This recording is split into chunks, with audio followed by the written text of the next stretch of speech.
Welcome to another episode of the Storm the Court podcast. I'm Zane Ellis, and I just finished watching the Knicks take on the Celtics in what turned out to be a classic showdown. One of those games that's way more than just your average regular season outing. Look, call me crazy, but I think we really saw something special tonight with Karl-Anthony Towns. He may not be your conventional MVP candidate, but if he keeps this up, we might have to start talking about him in that light come playoff time. Going into this game, expectations were high. The Celtics, rolling in at 58-20, were slight favorites, but the Knicks had some serious momentum, winning 5 of their last 6. This was a playoff positioning clash, with implications for seeding, both teams desperately wanting to assert dominance. The Knicks were eyeing a little confidence boost, having lost all their previous matchups against Boston this season. Now, let's get into the game recap. This was a nail-biter, folks.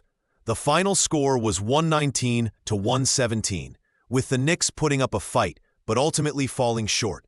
They led early, but allowed the Celtics to claw back, showcasing the kind of resilience Boston is known for.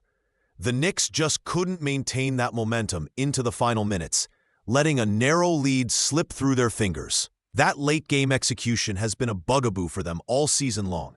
Emotions were all over the place watching this game. Knicks fans were riding a roller coaster of frustration and disappointment, punctuated by moments of optimism.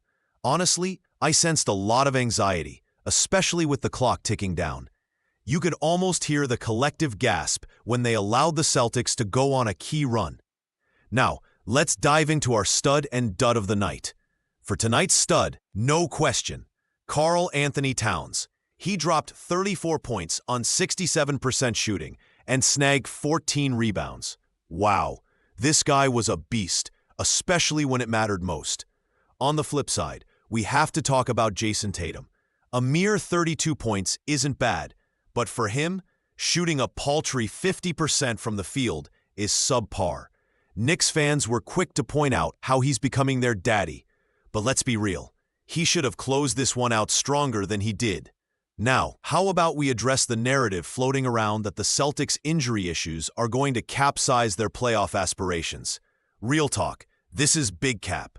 They have a deep roster, and while injuries are always a concern, Boston's experience and coaching can adapt. They proved tonight that they can still win against well-coached teams like the Knicks, who, let's face it, have struggled with consistency. All right, folks, we've got more games coming up as the playoffs approach. Don't sleep on the Knicks as they battle to solidify their spot. They're closer than you might think. We'll be back soon with more.